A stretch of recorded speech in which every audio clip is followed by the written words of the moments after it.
Hi, and thanks for logging on to the daily DVAR halacha. And here's a brand new halacha for you, and it's for Friday, the 19th day of September. Here we go. Just want to remind you that all Ashkenaz people who have not yet begun saying slichos are going to begin in most shuls either late Saturday night, like some shuls will do it at midnight, some shuls will do it about 1 in the morning, and some shuls will do it early Sunday morning. But either way, by then, everybody is saying salichos in shul, and if you don't know what salichos is, please start asking and find out all about it. We've discussed this here, but I want you to know that it begins for Ashkenazim on Saturday night or Sunday morning. For Sfard people, it began all the way back at the beginning of Elul.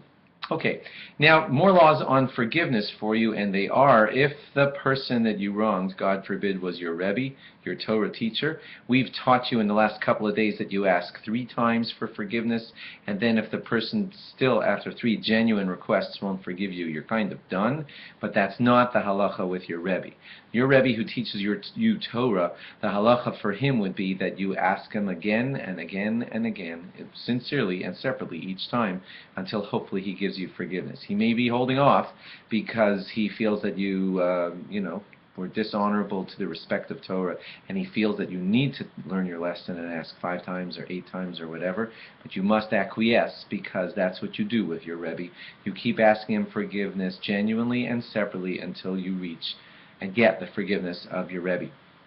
If you know that you owe someone money, and the person who you owe the money to doesn't know that you owe the money to him, then as part of your forgiveness, you need to go over to that person and say, I owe you $14. I don't think you knew that, but remember the last time when we picked up the blah, blah, blah. So that's the kind of thing that you need to straighten out if you're going to do a full teshuvah. It would be fantastic, of course, for you to get this done before the Yom Hadin, before the Day of Judgment, Rosh Hashanah. So please get this done. If you know that you owe someone money, straighten it out. I know someone who comes to me before Rosh Hashanah with a little notepad of things, and he tells me whatever it is that affects me vis-a-vis him, and it's written on his notepad, and he straightens it out before Rosh Hashanah and then crosses it off. That's a way to think, because there are other people just kind of loose about it, and that's not the way to think. Okay, and also, if the wrong that you did, God forbid, to a fellow Jew was a lashon hara, like a bunch of you were sitting around making fun of him, and you want to get forgiveness for that, you need to be very careful about how you do that. For you to come in front of the other person and say, okay, I need to get your forgiveness because me and a bunch of people were once making fun of you.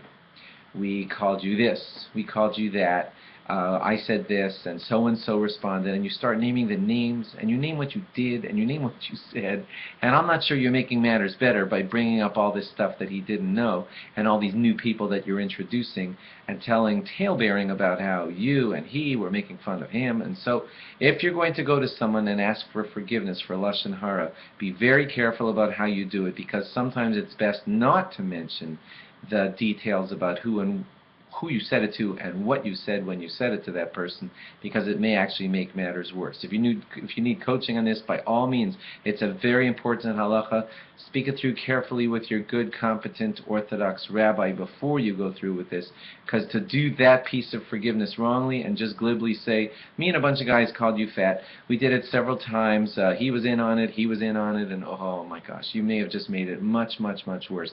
So please think that through carefully.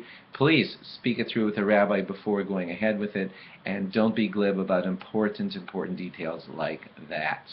Have a great Shabbos, and log on again after Shabbos for more. Bye-bye.